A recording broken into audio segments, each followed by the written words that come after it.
ओम श्री परमात्मने नमः।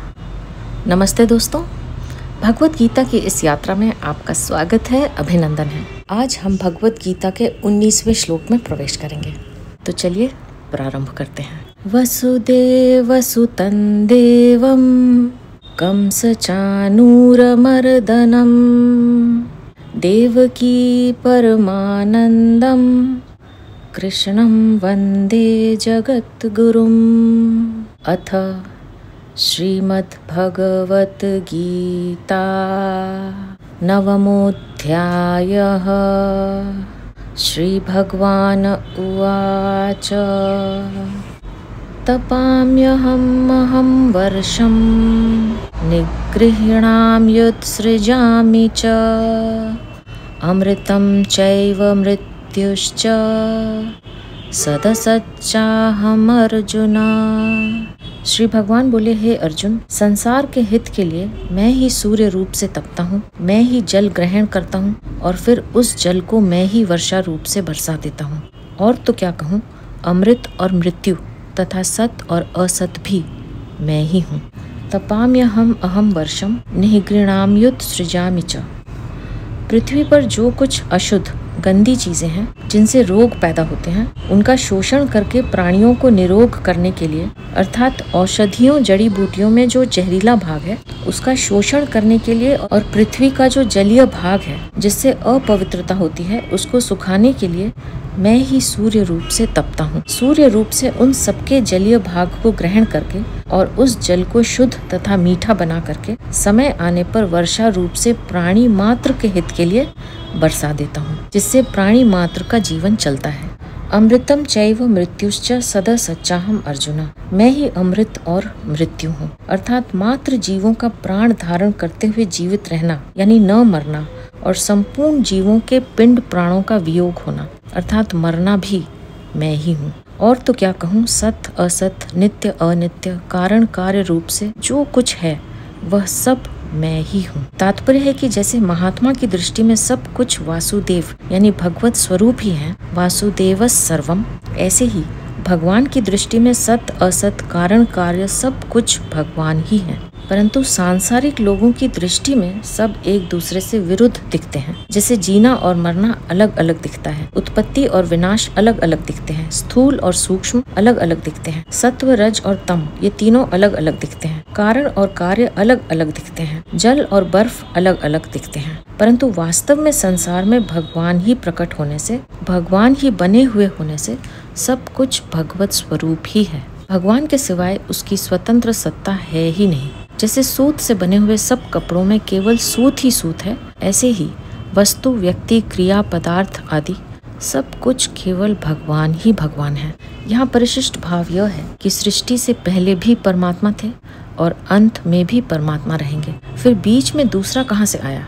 इसलिए अमृत भी भगवान का स्वरूप है और मृत्यु भी भगवान का स्वरूप है। सत यानी परा प्रकृति भी भगवान का स्वरूप है और असत यानी अपरा प्रकृति भी भगवान का ही स्वरूप है। जैसे अन्नकूट के प्रसाद में रसगुल्ले, गुलाब जामुन आदि भी होते हैं और मेथी, करेला आदि का साग भी होता है, अर्थात मीठा भी भगवान का प्रसाद होता है और कड़वा भी भगवान का प्रसाद होता है। ऐसे ही जो हमारे मन को सुहाए वह भी भगवान का स्वरूप है और जो नहीं सुहाए वह भी भगवान का स्वरूप है। सूर्य रूप से जल को ग्रहण करना और फिर उसको बरसा देना, ये दोनों विपरीत कार्य यानी ग्रहण और त्याग भी भगवान ही करते हैं। इतना ही नहीं, जल रूप से ग्रहण किए जाने वाले भी भगवान हैं, बरसने वाले भी भगवान हैं और वर्षा रूप क्रिया भी भगवान ही है। सदा सच्चाहम अर्जुन।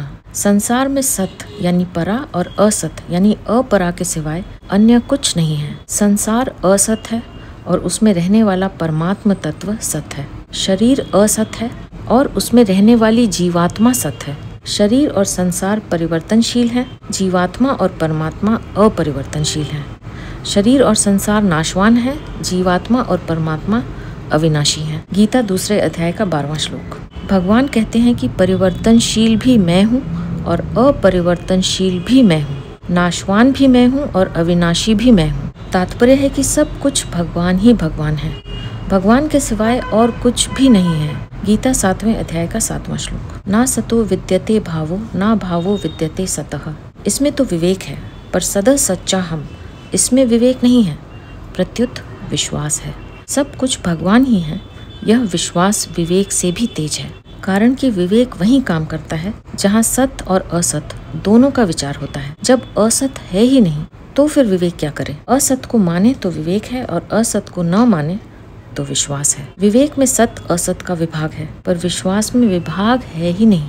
विश्वास में केवल सत्य ही सत्य अर्थात परमात्मा ही परमात्मा है। ज्ञान मार्ग में विवेक की और भक्ति मार्ग में विश्वास तथा प्रेम की मुख्यता है। ज्ञान मार्ग में सत्य असत्य, जड़ चेतन, नित्य अनित्य आदि का विवेक मुख्य होने से इसमें द्वैत है, पर भक्ति मार्ग में एक भगवान का ही विश्वास मुख्य होने से इसमें अद्वैत है।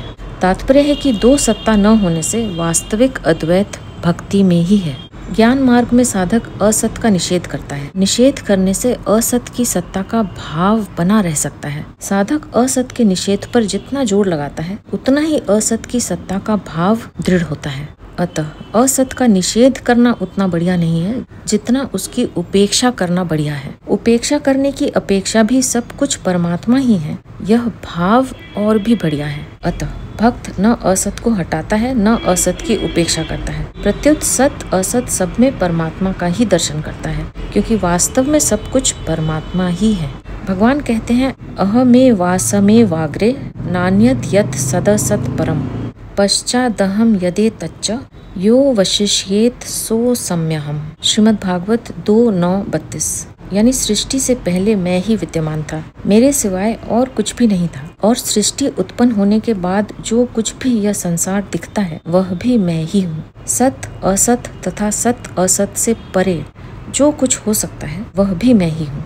सृष्टि के सिवाय भी जो कुछ है वह भी मैं ही हूँ, और सृष्टि का नाश होने पर जो शेष रहता है वह भी मैं ही हूँ। शरीर, इंद्रियां, मन, बुद्धि, प्राण, अहम आदि सब कुछ भगवान ही हैं। जैसे हम मन से हरिद्वार का चिंतन करें तो हरि की पैड़ी, घंटा घर आदि स्थावर भी मन ही बनता है, और गंगा जी तथा उसमें तैरती हुई मछलियाँ, स्नान करते हुए मनुष्य आदि जंगम भी मन ही बनता है, अर्थात स्थावर भी मन ही हुआ और जंगम भी मन ही हुआ। इसी तरह सत्य भी भगवान है और असत भी भगवान है। सत्य और असत ये दो विभाग हमारी दृष्टि में है, तभी भगवान हमें समझाने के लिए कहते हैं सदा सच्चा हम।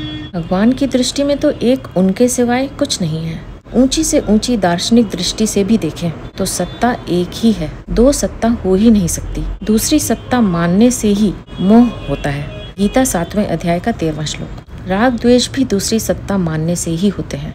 जगत की रचना तथा विविध परिवर्तन मेरी अध्यक्षता में ही होता है, परंतु मेरे इस प्रभाव को न जानने वाले मूढ़ लोग आसुरी, राक्षसी और मोहिनी प्रकृति का आश्रय लेकर मेरी अवहेलना करते हैं, इसलिए वे पतन की ओर जाते हैं। जो भक्त मेरे प्रभाव को जानते हैं वे मेरे दैवी गुणों का आश्रय लेकर अनन्य मन से मेरी विविध प्रकार से उपासना करते हैं, इसलिए उनको सत्य असत सब कुछ एक परमात्मा ही है ऐसा यथार्थ अनुभव हो जाता है। परंतु जिनके अंतःकरण में सांसारिक भोग और संग्रह की कामना होती है वे वास्तविक तत्व को न जानकर भगवान से विमुख होकर स्वर्ग आदि लोकों के भोगों की प्राप्ति के लिए सकाम भाव पूर्वक यज्ञ आदि अनुष्ठान किया करते हैं, इसलिए वे आवागमन को प्राप्त होते हैं। इसका वर्णन भगवान आगे के 2 श्लोकों में करते हैं। त्रैविद्या मां सोमपाः पूत पापा यज्ञैरिष्ट्वा स्वर्गतिं प्रार्थयन्ते ते पुण्यम् आसाद्य सुरेन्द्रलोकम् अश्नन्ति दिव्यान् दिवि देव भोगान्। श्री भगवान बोले, तीनों वेदों में कहे हुए सकाम अनुष्ठान को करने वाले और सोम रस को पीने वाले जो पाप रहित मनुष्य यज्ञों के द्वारा इंद्र रूप से मेरा पूजन करके स्वर्ग प्राप्ति की प्रार्थना करते हैं, वे पुण्यों के फल स्वरूप पवित्र इंद्र लोक को प्राप्त करके वहाँ स्वर्ग के देवताओं के दिव्य भोगों को भोगते हैं। त्रैविद्या माम सोम पाफ पूत पापा यज्ञैरिष्ट्वा स्वर्गतिं प्रार्थयन्ते ते पुण्यमासाद्य सुरेंद्र लोकम अश्नन्ति दिव्यान दिवी देव भोगान। संसार के मनुष्य प्रायः यहाँ के भोगों में ही लगे रहते हैं। उनमें भी जो विशेष बुद्धिमान कहलाते हैं उनके हृदय में भी उत्पत्ति विनाशशील वस्तुओं का महत्व रहने के कारण जब वे ऋक्, साम और यजुर ये तीनों वेदों में कहे हुए सकाम कर्मों का तथा उनके फल का वर्णन सुनते हैं, तब वे वेदों में आस्तिक भाव होने के कारण यहाँ के भोगों की इतनी परवाह न करके स्वर्ग के भोगों के लिए ललचा उठते हैं और स्वर्ग प्राप्ति के लिए वेदों में कहे हुए यज्ञों के अनुष्ठान में लग जाते हैं। ऐसे मनुष्यों के लिए ही यहाँ त्रैविद्या पद आया है। सोमलता अथवा सोमवल्ली नाम की एक लता होती है। उसके विषय में शास्त्र में आता है कि जैसे शुक्ल पक्ष में प्रतिदिन चंद्रमा की एक एक कला बढ़ते बढ़ते पूर्णिमा को कलाएं पूर्ण हो जाती हैं और कृष्ण पक्ष में प्रतिदिन एक एक कला क्षीण होते होते अमावस्या को कलाएं सर्वथा क्षीण हो जाती हैं, ऐसे ही उस सोमलता का भी शुक्ल पक्ष में प्रतिदिन एक एक पत्ता निकलते निकलते पूर्णिमा तक 15 पत्ते निकल आते हैं और कृष्ण पक्ष में प्रतिदिन एक एक पत्ता गिरते गिरते अमावस्या तक पूरे पत्ते गिर जाते हैं। उस सोमलता के रस को सोम रस कहते हैं।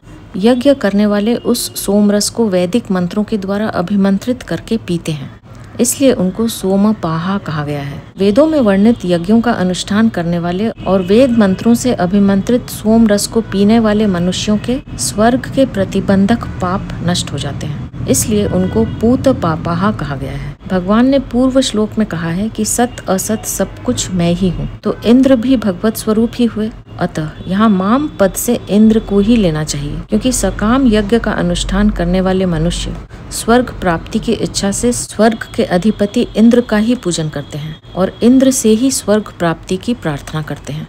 स्वर्ग प्राप्ति की इच्छा से स्वर्ग के अधिपति इंद्र की स्तुति करना और उस इंद्र से स्वर्ग लोक की याचना करना, इन दोनों का नाम प्रार्थना है। वैदिक और पौराणिक विधि विधान से किए गए सकाम यज्ञों के द्वारा इंद्र का पूजन करने और प्रार्थना करने के फल स्वरूप वे लोग स्वर्ग में जाकर देवताओं के दिव्य भोगों को भोगते हैं। वे दिव्य भोग मनुष्य लोक के भोगों की अपेक्षा बहुत विलक्षण हैं। वहाँ वे दिव्य शब्द, स्पर्श, रूप, रस और गंध, इन पांचों विषयों का भोग यानी अनुभव करते हैं।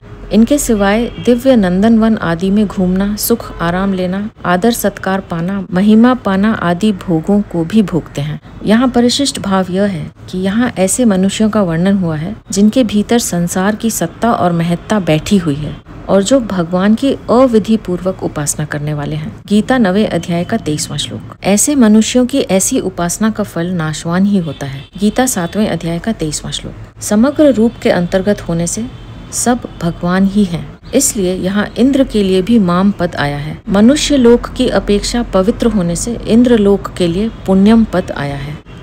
ते तम भुक्त्वा सर्वलोकम विशालम क्षीणे पुण्ये मर्त्यलोकम विशन्ति एवं त्रयी धर्मम अनुप्रपन्ना गतागतम काम कामा लभन्ते।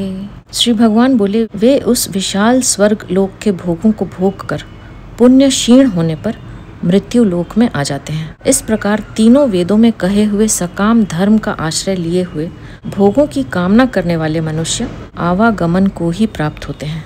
ते तम भुक्त्वा स्वर्ग लोकम विशालम क्षीणे पुण्य मर्त्य लोकम विशन्ति एवं त्रयी धर्मम अनुप्रपन्ना गतागतम काम कामा लभन्ते। स्वर्ग लोक भी विशाल यानी विस्तृत है, वहाँ की आयु भी विशाल यानी लंबी है और वहाँ की भोग सामग्री भी विशाल यानी बहुत है, इसलिए इंद्र लोक को विशाल कहा गया है। स्वर्ग की प्राप्ति चाहने वाले न तो भगवान का आश्रय लेते हैं और न भगवत प्राप्ति के लिए किसी साधन का ही आश्रय लेते हैं। वे तो केवल तीनों वेदों में कहे हुए सकाम धर्मों यानी अनुष्ठानों का ही आश्रय लेते हैं, इसलिए उनको त्रयी धर्म के शरण बताया गया है। गतागतम का अर्थ है जाना और आना। सकाम अनुष्ठान करने वाले स्वर्ग के प्रापक जिन पुण्यों के फलस्वरूप स्वर्ग में जाते हैं, उन पुण्यों के समाप्त होने पर वे पुनः मृत्यु लोक में लौट आते हैं। इस प्रकार उनका घटी यंत्र की तरह बार बार सकाम शुभ कर्म करके स्वर्ग में जाने और फिर लौटकर मृत्यु लोक में आने का चक्कर चलता ही रहता है। इस चक्कर से वे कभी छूट नहीं पाते। अगर पूर्व श्लोक में आए पूत पापाहा पद से जिनके संपूर्ण पाप नष्ट हो गए हैं और यहाँ आए क्षीणे पुण्य पदों से जिनके संपूर्ण पुण्य क्षीण हो गए हैं, ऐसा अर्थ लिया जाए तो पाप पुण्य दोनों क्षीण होने से उनको मुक्त हो जाना चाहिए, परंतु वे मुक्त नहीं होते, प्रत्युत आवागमन को प्राप्त होते हैं। इसलिए यहाँ पूत पापाहा पद से वे लिए गए हैं जिनके स्वर्ग के प्रतिबंधक पाप यज्ञ करने से नष्ट हो गए हैं, और क्षीणे पुण्य पदों से वे लिए गए हैं जिनके स्वर्ग के प्रापक पुण्य वहाँ का सुख भोगने से समाप्त हो गए हैं। अतः संपूर्ण पापों और पुण्यों के नाश की बात यहाँ नहीं आई है। जो त्रयी धर्म का आश्रय लेते हैं उनको तो देवताओं से प्रार्थना याचना करनी पड़ती है, परंतु जो केवल मेरा आश्रय लेते हैं उनको अपने योगक्षेम के लिए मन में चिंता, संकल्प अथवा याचना नहीं करनी पड़ती। यह बात भगवान आगे के श्लोक में बताते हैं। अनन्याः चिन्तयन्तो माम् ये जनाः पर्युपासते तेषां नित्याभियुक्तानां योगक्षेमं वहाम्यहम्। श्री भगवान बोले, जो अनन्य भक्त मेरा चिंतन करते हुए मेरी भली भांति उपासना करता है, मुझ में निरंतर लगे हुए उन भक्तों का योगक्षेम यानी अप्राप्त की प्राप्ति और प्राप्त की रक्षा मैं वहन करता हूँ। अनन्याः चिन्तयन्तो माम ये जनाः पर्युपासते। जो कुछ देखने, सुनने और समझने में आ रहा है वह सब का सब भगवान का ही स्वरूप है, और उसमें जो कुछ परिवर्तन तथा चेष्टा हो रही है वह सब की सब भगवान की लीला है। ऐसा जो दृढ़ता से मान लेते हैं, समझ लेते हैं, उनकी फिर भगवान के सिवाय कहीं भी महत्व बुद्धि नहीं होती। वे भगवान में ही लगे रहते हैं, इसलिए वे अनन्य हैं। केवल भगवान में ही महत्ता और प्रियता होने से उनके द्वारा स्वतः भगवान का ही चिंतन होता है। अनन्याः कहने का दूसरा भाव यह है कि उनके साधन और साध्य केवल भगवान ही है, अर्थात केवल भगवान के ही शरण होना है, उन्हीं का चिंतन करना है, उन्हीं की उपासना करनी है और उन्हीं को प्राप्त करना है। ऐसा उनका दृढ़ भाव होता है। भगवान के सिवाय उनका कोई अन्य भाव है ही नहीं, क्योंकि भगवान के सिवाय अन्य सब नाशवान है। अतः उनके मन में भगवान के सिवाय अन्य कोई इच्छा नहीं है, अपने जीवन निर्वाह की भी इच्छा नहीं है, इसलिए वे अनन्य हैं। वे खाना पीना, चलना फिरना, बातचीत करना, व्यवहार करना आदि जो कुछ भी कार्य करते हैं वह सब भगवान की ही उपासना है, क्योंकि वे सब काम भगवान की प्रसन्नता के लिए ही करते हैं। तेषाम नित्याभियुक्तानाम, जो अनन्य होकर भगवान का ही चिंतन करते हैं और भगवान की प्रसन्नता के लिए ही सब कार्य करते हैं, उन्हीं के लिए यहाँ नित्याभियुक्ता नाम पद आया है। इसको दूसरे शब्दों में इस प्रकार समझें कि वे संसार से विमुख हो गए हैं, यह उनकी अनन्यता है। वे केवल भगवान के ही सम्मुख हो गए हैं, यह उनका चिंतन है। और सक्रिय अक्रिय सभी अवस्थाओं में भगवत सेवा परायण हो गए हैं, यह उनकी उपासना है। ये तीनों बातें जिनमें हो जाती हैं वे ही नित्याभियुक्त हैं। योगक्षेमम वहाम्यहम्, अप्राप्त वस्तु की प्राप्ति करा देना योग है और प्राप्त सामग्री की रक्षा करना क्षेम है। भगवान कहते हैं कि मेरे में नित्य निरंतर लगे हुए भक्तों का योगक्षेम मैं वहन करता हूँ। वास्तव में देखा जाए तो अप्राप्त वस्तु की प्राप्ति कराने में भी योग का वहन है और प्राप्ति न कराने में भी योग का वहन है, कारण कि भगवान तो अपने भक्त का हित देखते हैं और वही काम करते हैं जिसमें भक्त का हित होता है। ऐसे ही प्राप्त वस्तु की रक्षा करने में भी क्षेम का वहन है और रक्षा न करने में भी क्षेम का वहन है। यदि भक्त की भक्ति बढ़ती हो, उसका कल्याण होता हो, तो भगवान प्राप्ति की रक्षा करेंगे, क्योंकि इसी में उसका क्षेम है। अगर प्राप्त की रक्षा करने से उसकी भक्ति न बढ़ती हो, उसका हित न होता हो, तो भगवान उस प्राप्त वस्तु को नष्ट कर देंगे, क्योंकि नष्ट करने में ही उसका क्षेम है, भला है। इसलिए भगवान के भक्त अनुकूल और प्रतिकूल दोनों परिस्थितियों में परम प्रसन्न रहते हैं। भगवान पर निर्भर रहने के कारण उनका यह दृढ़ विश्वास हो जाता है कि जो भी परिस्थिति आती है भगवान की ही भेजी हुई है।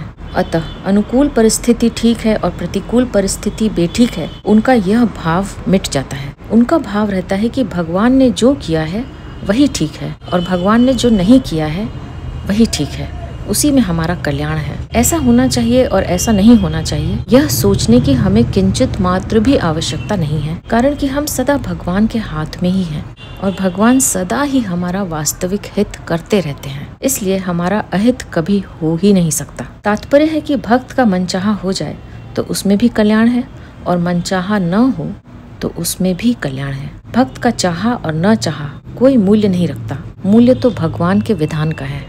इसलिए अगर कोई अनुकूलता में प्रसन्न और प्रतिकूलता में खिन्न होता है तो वह भगवान का दास नहीं है, प्रत्युत अपने मन का दास है। वास्तव में तो योग नाम भगवान के साथ संबंध का है और क्षेम नाम जीव के कल्याण का है। इस दृष्टि से भगवान भक्त के संबंध को अपने साथ दृढ़ रखते हैं। यह तो भक्त का योग हुआ और भक्त के कल्याण की चेष्टा करते हैं। यह भक्त का क्षेम हुआ। इसी बात को लेकर दूसरे अध्याय के 45वें श्लोक में भगवान ने अर्जुन के लिए आज्ञा दी कि तू निर्योगक्षेम हो जा, अर्थात तू योग और क्षेम संबंधी किसी प्रकार की चिंता मत कर। वहाम्यहम् का तात्पर्य है कि जैसे छोटे बच्चे के लिए माँ किसी वस्तु की आवश्यकता समझती है तो बड़ी प्रसन्नता और उत्साह के साथ स्वयं उस वस्तु को लाकर देती है, ऐसे ही मेरे में निरंतर लगे हुए भक्तों के लिए मैं किसी वस्तु की आवश्यकता समझता हूँ तो वह वस्तु मैं स्वयं ढोकर लाता हूँ, अर्थात भक्तों के सब काम मैं स्वयं करता हूँ। यहाँ परिशिष्ट भाव यह है कि भगवान यहाँ पूर्व श्लोक में वर्णित वैदिक सकामी मनुष्यों और आगे के श्लोक में वर्णित अन्य देवताओं के उपासकों की अपेक्षा अपने भक्तों की विशेषता बताते हैं। भगवान के अनन्य भक्त न तो पूर्व श्लोक में वर्णित इंद्र को मानते हैं और न आगे के श्लोक में वर्णित अन्य देवताओं को मानते हैं। इंद्र आदि की उपासना करने वालों को तो कामना के अनुसार सीमित फल मिलता है, परंतु भगवान की उपासना करने वाले को असीम फल मिलता है। देवताओं का उपासक तो मजदूर यानी नौकर की तरह है और भगवान की उपासना करने वाला घर के सदस्य की तरह है। मजदूर काम करता है तो उसको मजदूरी के अनुसार सीमित पैसे मिलते हैं, पर घर का सदस्य काम करता है तो सब कुछ उसी का होता है। अनन्य भक्त वे हैं जिनकी दृष्टि में एक भगवान के सिवाय अन्य की सत्ता ही नहीं है। योगक्षेमम वहाम्यहम्, भगवान साधक को उसके लिए आवश्यक साधन सामग्री प्राप्त कराते हैं और प्राप्त साधन सामग्री की रक्षा करते हैं। यही भगवान का योगक्षेम वहन करना है। यद्यपि भगवान सभी साधकों का योगक्षेम वहन करते हैं, तथापि अनन्य भक्तों का योगक्षेम विशेष रूप से वहन करते हैं। जैसे भक्त को भगवान की सेवा में आनंद आता है, ऐसे ही भगवान को भी भक्त की सेवा में आनंद आता है। ये यथा माम प्रपद्यन्ते तांस तथैव भजाम्यहम्, गीता चौथे अध्याय का 11वां श्लोक। श्लोक में अपनी उपासना की बात कह करके अब भगवान अन्य देवताओं की उपासना की बात कहते हैं। येऽप्यन्य देवता भक्ता यजन्ते श्रद्धयान्विताः तेऽपि मामेव कौन्तेय यजन्त्य विधिपूर्वकम्। श्री भगवान बोले, हे कुंती नंदन, जो भी भक्त मनुष्य श्रद्धा पूर्वक अन्य देवताओं का पूजन करते हैं वे भी मेरा ही पूजन करते हैं, पर करते हैं अविधि पूर्वक, अर्थात देवताओं को मुझसे अलग मानते हैं। ये प्यन्य देवता भक्ता यजन्ते श्रद्धयान्विताः, देवताओं के जिन भक्तों को सब कुछ मैं ही हूँ, सदा सच्चा हम, 9वें अध्याय का 19वां श्लोक, यह समझ में नहीं आया है और जिनकी श्रद्धा अन्य देवताओं पर है वे उन देवताओं का ही श्रद्धा पूर्वक पूजन करते हैं। वे देवताओं को मेरे से अलग और बड़ा मानकर अपनी अपनी श्रद्धा भक्ति के अनुसार अपने अपने इष्ट देवता के नियमों को धारण करते हैं। इन देवताओं की कृपा से ही हमें सब कुछ मिल जाएगा, ऐसा समझकर नित्य निरंतर देवताओं की ही सेवा पूजन में लगे रहते हैं। तेपि मामेव कौन्तेय यजन्त्य विधि पूर्वकम्, देवताओं का पूजन करने वाले भी वास्तव में मेरा ही पूजन करते हैं, क्योंकि तत्व से मेरे सिवाय कुछ है ही नहीं। मेरे से अलग उन देवताओं की सत्ता ही नहीं है, वे मेरे ही स्वरूप हैं।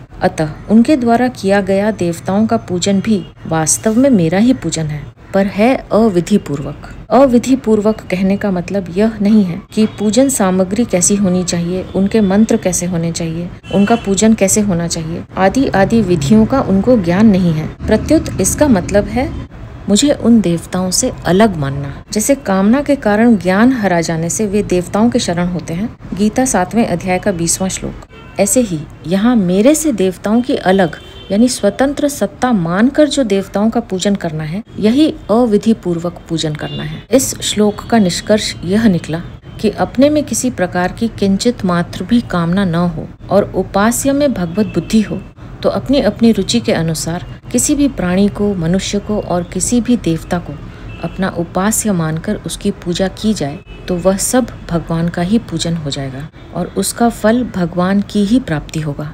और अपने में किंचित मात्र भी कामना हो और उपास्य रूप में साक्षात भगवान हो तो वह अर्थार्थी, आर्थ आदि भक्तों की श्रेणी में आ जाएगा, जिनको भगवान ने उदार कहा है। 7वें अध्याय का 18वां श्लोक। वास्तव में सब कुछ भगवान ही है अतः जिस किसी की उपासना की जाए, सेवा की जाए, हित किया जाए, वह प्रकारांतर से भगवान की ही उपासना है। जैसे आकाश से बरसा हुआ पानी नदी, नाला, झरना आदि बनकर अंत में समुद्र को ही प्राप्त होता है, क्योंकि वह जल समुद्र का ही है। ऐसे ही मनुष्य जिस किसी का भी पूजन करे, वह तत्व से भगवान का ही पूजन होता है, परंतु पूजक को लाभ तो अपनी अपनी भावना के अनुसार ही होता है। यहाँ परिशिष्ट भाव यह है कि त्रय विद्या माम 9वें अध्याय का 20वां श्लोक, अनन्याः चिंतयन्तो माम 9वें अध्याय का 22वां श्लोक और ते पिमामेव 9वें अध्याय का 23वां श्लोक, तीनों जगह भगवान के लिए माम शब्द देने का तात्पर्य है कि सब कुछ भगवान ही है। इसलिए भगवान सबको अपना ही स्वरूप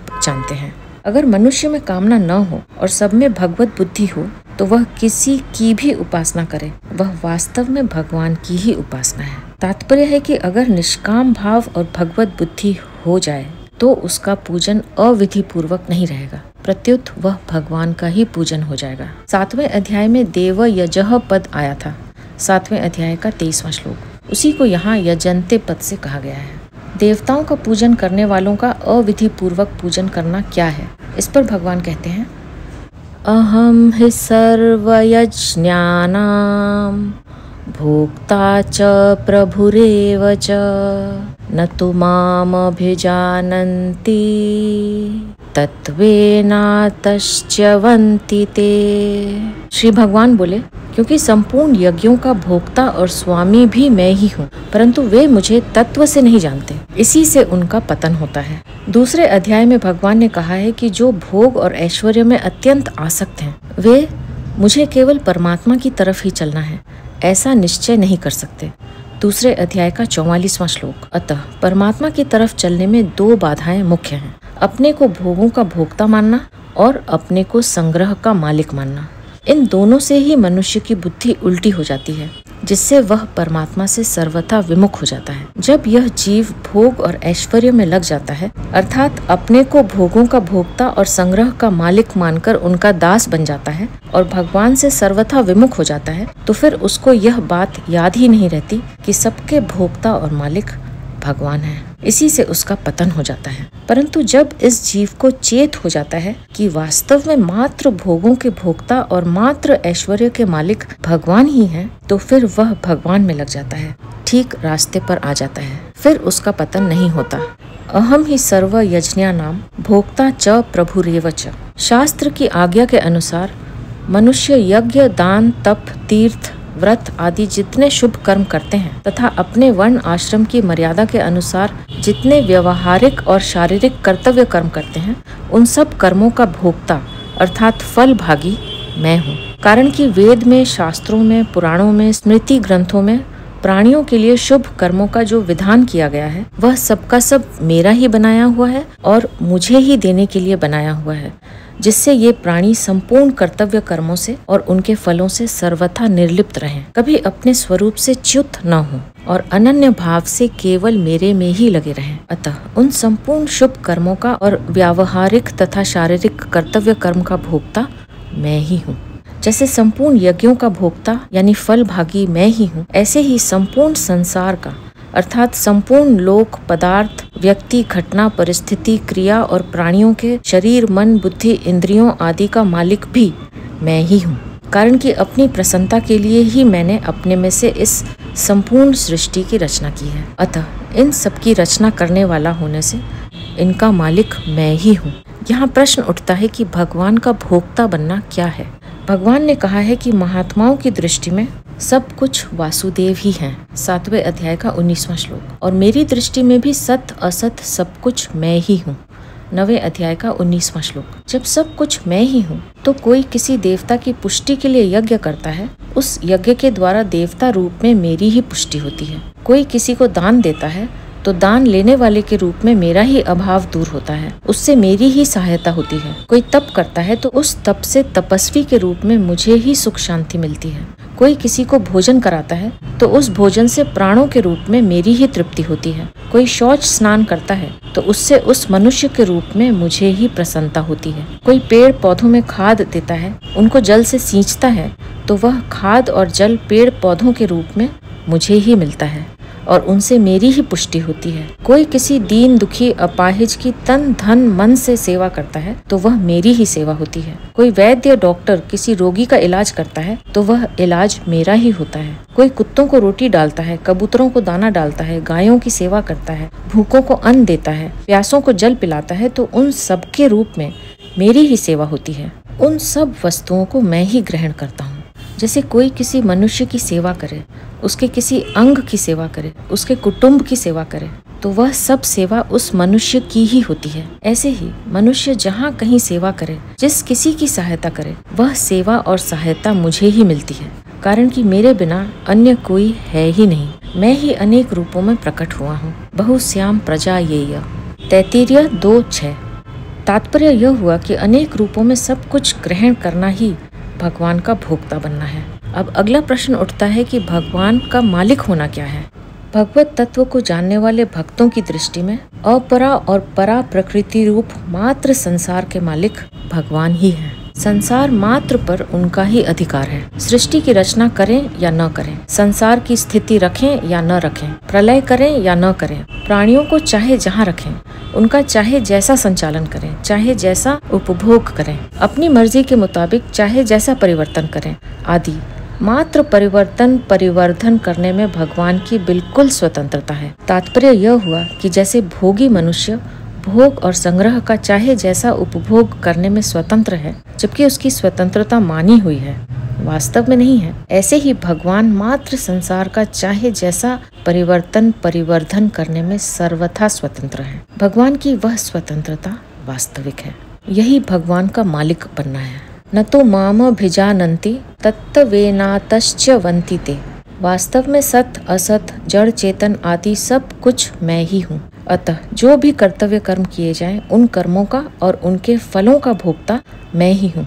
सब संपूर्ण सामग्री का मालिक भी मैं ही हूँ। परंतु जो मनुष्य इस तत्व को नहीं जानते, वे तो यही समझते हैं कि हम जिस किसी को जो कुछ देते हैं, खिलाते हैं, पिलाते हैं, वह सब उन प्राणियों को ही मिलता है। जैसे हम यज्ञ करते हैं तो यज्ञ के भोक्ता देवता बनते हैं, दान देते हैं तो दान का भोक्ता वह लेने वाला बनता है, कुत्ते को रोटी और गाय को घास देते हैं तो उस रोटी और घास के भोक्ता कुत्ता और गाय बनते हैं। हम भोजन करते हैं तो भोजन के भोक्ता हम स्वयं बनते हैं, आदि आदि। तात्पर्य यह हुआ कि वे सब रूपों में मुझको न मानकर अन्य को ही मानते हैं। इसी से उनका पतन होता है। इसलिए मनुष्य को चाहिए कि वह किसी अन्य को भोक्ता और मालिक न मानकर केवल मुझको ही भोक्ता और मालिक माने, अर्थात जो कुछ चीज दी जाए उसको मेरी ही समझकर मुझे ही अर्पण करे। त्वदीयम वस्तु गोविंद तुभ्यमेव समर्पये। दूसरा भाव यह है कि मनुष्य के पास जो कुछ भोग और ऐश्वर्य है वह सब मेरा ही है और मेरे विराट रूप संसार की सेवा के लिए है।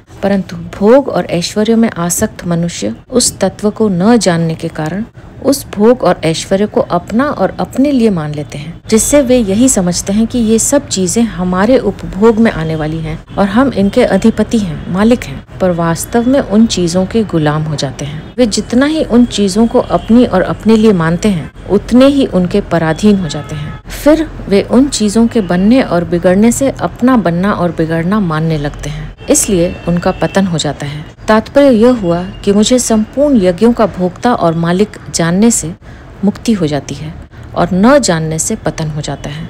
च्यवंती पद का तात्पर्य है कि भगवान को प्राप्त न होने से उनका पतन हो जाता है। वे शुभ कर्म करके ऊंचे ऊंचे लोकों में चले जाएं तो यह भी उनका पतन है, क्योंकि वहां से उनको पीछे लौटकर आना ही पड़ता है। गीता 9वें अध्याय का 21वां श्लोक। वे आवागमन को प्राप्त होते ही रहते हैं, मुक्त नहीं हो सकते। यहाँ परिशिष्ट भाव यह है कि 5वें अध्याय के अंत में भगवान ने अपने को संपूर्ण यज्ञों और तपों का भोक्ता बताया। भोक्तारम यज्ञ तपसाम, 5वें अध्याय का 29वां श्लोक।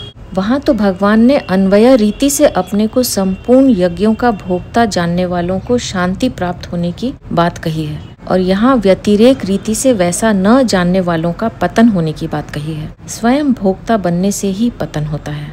भगवान को संपूर्ण शुभ कर्मों का भोक्ता मानने से अपने में भोक्तापन या भोगेच्छा नहीं रहती। भोगेच्छा न रहने से शांति प्राप्त हो जाती है। वास्तव में संपूर्ण कर्मों के महाकर्ता और महाभोक्ता भगवान ही हैं, परंतु कर्ता भोक्ता होते हुए भी भगवान वास्तव में निर्लिप्त ही हैं, अर्थात उनमें कर्तृत्व भोक्तृत्व नहीं है। तस्य कर्ता रमपि माम विद्य कर्तारम अव्ययम। गीता चौथे अध्याय का 13वां श्लोक। न माम कर्माणि लिम्पन्ति न मे कर्म फले स्पृहा।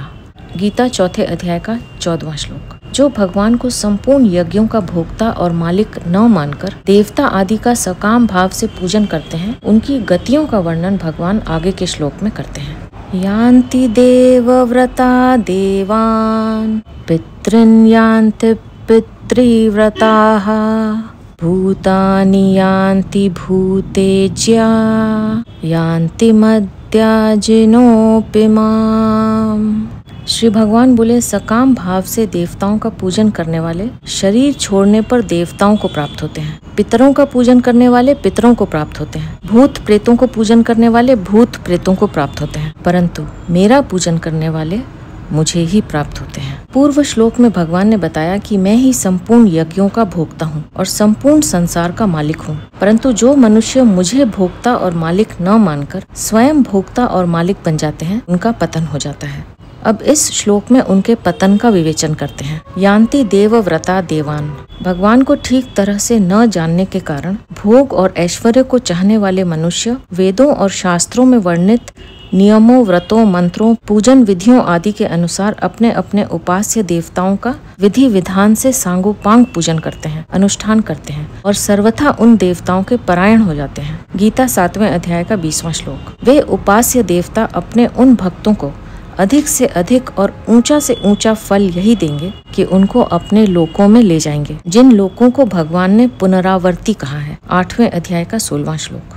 23वें श्लोक में भगवान ने बताया कि देवताओं का पूजन भी मेरा ही पूजन है, परंतु वह पूजन अविधि पूर्वक है। उस पूजन में विधि रहित पना यह है कि सब कुछ भगवान ही है, इस बात को वे जानते नहीं, मानते नहीं तथा देवता आदि का पूजन करके भोग और ऐश्वर्य को चाहते हैं, इसलिए उनका पतन होता है। अगर वे देवता आदि के रूप में मुझे ही मानते और उन भगवत रूप देवताओं से कुछ भी नहीं चाहते, तो वे देवता अथवा स्वयं मैं भी उनको कुछ देना चाहता तो भी वे ऐसा ही कहते कि हे प्रभु, आप हमारे हैं और हम आपके हैं। आपके साथ इस अपनेपन से बढ़कर कुछ और भोग तथा ऐश्वर्य होता तो हम आपसे चाहते भी और मांगते भी, पर आप ही बताइए इससे बढ़कर क्या है। इस तरह के भाव वाले वे मुझको ही आनंद देने वाले बन जाते हैं, तो फिर वे तुच्छ और क्षणभंगुर देव लोकों को प्राप्त नहीं होते। पितृन् यान्ति पितृव्रताः। जो सकाम भाव से पितरों की पूजन करते हैं, उनको पितरों से कई तरह की सहायता मिलती है। इसलिए लौकिक सिद्धि चाहने वाले मनुष्य पितरों के व्रतों का, नियमों का, पूजन विधियों का सांगोपांग पालन करते हैं और पितरों को अपना इष्ट मानते हैं। उनको अधिक से अधिक ऊंचा से ऊंचा फल यह मिलेगा कि पितर उनको अपने लोक में ले जाएंगे। इसलिए यहाँ कहा गया है कि पितरों का पूजन करने वाले पितरों को प्राप्त होते हैं। भूतानि यान्ति भूतेज्याः। तामस स्वभाव वाले मनुष्य सकाम भाव पूर्वक भूत प्रेतों का पूजन करते हैं, उनके नियमों को धारण करते हैं। जैसे मंत्र जप करके गधे की पूंछ के बालों का धागा बनाकर उसमें ऊंट के दांतों की मणियां पिरोना, रात्रि में शमशान में जाकर मुर्दे पर बैठकर भूत प्रेतों के मंत्रों को जपना, मांस मदिरा आदि महान अपवित्र चीजों से भूत प्रेतों का पूजन करना आदि आदि। इससे अधिक से अधिक उनकी सांसारिक कामनाएं सिद्ध हो सकती हैं। मरने के बाद तो उनकी दुर्गति ही होगी, अर्थात उनको भूत प्रेत की योनि प्राप्त होगी। इसलिए यहाँ कहा गया है कि भूतों का पूजन करने वाले भूत प्रेतों को प्राप्त होते हैं। यान्ति मद्याजिनोऽपि माम्। जो अनन्य भाव से किसी भी तरह मेरे भजन पूजन चिंतन में लग जाते हैं, वे निश्चित रूप से मुझे ही प्राप्त होते हैं। यहाँ विशेष बात यह है कि सांसारिक भोग और ऐश्वर्य की कामना वाले मनुष्य अपने अपने इष्ट के पूजन आदि में तत्परता से लगे रहते हैं और इष्ट की प्रसन्नता के लिए सब काम करते हैं, परंतु भगवान के भजन ध्यान में लगने वाले जिस तत्व को प्राप्त होते हैं, उसको प्राप्त न होकर वे बार बार सांसारिक तुच्छ भोगों को और नरकों को तथा 84 लाख योनियों को प्राप्त होते हैं। इस तरह जो मनुष्य जन्म पाकर भगवान के साथ प्रेम का संबंध जोड़कर उनको भी आनंद देने वाले हो सकते थे, वे सांसारिक तुच्छ कामनाओं में फंसकर और तुच्छ देवता पितर आदि के फेरे में पड़कर कितनी अनर्थ परंपरा को प्राप्त होते हैं। इसलिए मनुष्य को बड़ी सावधानी से केवल भगवान में ही लग जाना चाहिए। देवता पितर ऋषि मुनि मनुष्य आदि में भगवत बुद्धि हो और निष्काम भाव पूर्वक केवल उनकी पुष्टि के लिए, उनके हित के लिए ही उनकी सेवा पूजा की जाए तो भगवान की प्राप्ति हो जाती है। इन देवता आदि को भगवान से अलग मानना और अपना सकाम भाव रखना ही पतन का कारण है। भूत प्रेत पिशाच आदि योनि ही अशुद्ध है और उनकी पूजा विधि सामग्री आराधना आदि भी अत्यंत अपवित्र है। इनका पूजन करने वाले इनमें न तो भगवत बुद्धि कर सकते हैं और न निष्काम भाव ही रख सकते हैं, इसलिए उनका तो सर्वथा पतन ही होता है। इस विषय में थोड़े वर्ष पहले की एक सच्ची घटना है। कोई कर्ण पिशाचिनी की उपासना करने वाला था। उसके पास कोई भी पूछने आता तो वह उसके बिना पूछे ही बता देता कि यह तुम्हारा प्रश्न है और यह उसका उत्तर है। इससे उसने बहुत रुपए कमाए। अब उस विद्या के चमत्कार को देखकर एक सज्जन उसके पीछे पड़ गए कि मुझे भी यह विद्या सिखाओ, मैं भी इसको सीखना चाहता हूँ। तो उसने सरलता से कहा कि यह विद्या चमत्कारी तो बहुत है, पर वास्तविक हित कल्याण करने वाली नहीं है। उससे यह पूछा गया कि आप दूसरे के बिना कहे ही उसके प्रश्न के उत्तर को कैसे जान जाते हैं। तो उसने कहा कि मैं अपने कान में विष्ठा लगाए रखता हूँ। जब कोई पूछने आता है तो उस समय कर्ण पिशाचिनी आकर मेरे कान में उसका प्रश्न और प्रश्न का उत्तर सुना देती है और मैं वैसा ही कह देता हूँ। फिर उससे पूछा गया कि आपका मरना कैसा होगा, इस विषय में आपने कुछ पूछा है कि नहीं। इस पर उसने कहा कि मेरा मरना तो नर्मदा के किनारे होगा। उसका शरीर शांत होने के बाद पता चला कि जब वह अपना अंत समय जानकर नर्मदा में जाने लगा तब कर्ण पिशाचिनी सूकरी बनकर उसके सामने आ गई। उसको देखकर वह नर्मदा की तरफ भागा तो कर्ण पिशाचिनी ने उसको नर्मदा में जाने से पहले ही किनारे पर मार दिया।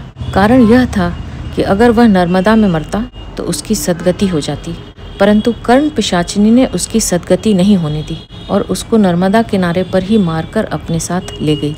इसका तात्पर्य यह हुआ कि देवता पितर आदि की उपासना स्वरूप से त्याज्य नहीं है, परंतु भूत प्रेत पिशाच आदि की उपासना स्वरूप से ही त्याज्य है। कारण कि देवताओं में भगवत भाव और निष्काम भाव हो तो उनकी उपासना भी कल्याण करने वाली है, परंतु भूत प्रेत आदि की उपासना करने वालों की कभी सद्गति हो ही नहीं सकती, दुर्गति ही होती है। हाँ, पारमार्थिक साधक भूत प्रेतों के उद्धार के लिए उनका श्राद्ध तर्पण कर सकते हैं, कारण कि उन भूत प्रेतों को अपना इष्ट मानकर उनकी उपासना करना ही पतन का कारण है। उनके उद्धार के लिए श्राद्ध तर्पण करना अर्थात उनको पिंड जल देना कोई दोष की बात नहीं है। संत महात्माओं के द्वारा भी अनेक भूत प्रेतों का उद्धार हुआ है। यहाँ परिशिष्ट भाव यह है कि व्रत का अर्थ है नियम, अतः देव व्रत शब्द का अर्थ हुआ देवताओं की उपासना के नियमों का धारण करना। गीता 7वें अध्याय का 20वां श्लोक। भगवान के शरण होकर उन्हीं के लिए कर्म करना भगवान का पूजन है। स्वकर्मणा तमभ्यर्च्य सिद्धिम विन्दति मानवः। गीता 18वें अध्याय का 46वां श्लोक। मात्र क्रियाओं को भगवान के अर्पण करने से सब भगवान का पूजन हो जाता है। गीता 9वें अध्याय का 27वां श्लोक। निष्काम भाव और भगवत बुद्धि होने से कोई निषिद्ध क्रिया हो ही नहीं सकती, क्योंकि कामना के कारण ही निषिद्ध क्रिया होती है। गीता 3रे अध्याय का 36वां 37वां श्लोक। वास्तव में सब कुछ भगवान का ही रूप है, परंतु जो भगवान के सिवाय दूसरी कोई भी स्वतंत्र सत्ता मानता है उसका उद्धार नहीं होता। वह ऊंचे से ऊंचे लोकों में भी चला जाए तो भी उसको लौटकर संसार में आना ही पड़ता है। गीता 8वें अध्याय का 16वां श्लोक। देवताओं के पूजन में तो बहुत सी सामग्री, नियमों और विधियों की आवश्यकता होती है, फिर आपकी पूजन में तो और भी ज्यादा कठिनता होती होगी। इसका उत्तर भगवान आगे के श्लोक में देते हैं, जिन्हें लेकर हम अपनी अगली प्रस्तुति में फिर उपस्थित होंगे। अब मैं आपसे आज्ञा लूंगी। आप अपना ध्यान रखिए, हमेशा खुश रहिए, मुस्कुराते रहिए। आपका बहुत बहुत धन्यवाद। ओम श्री परमात्मने नमः।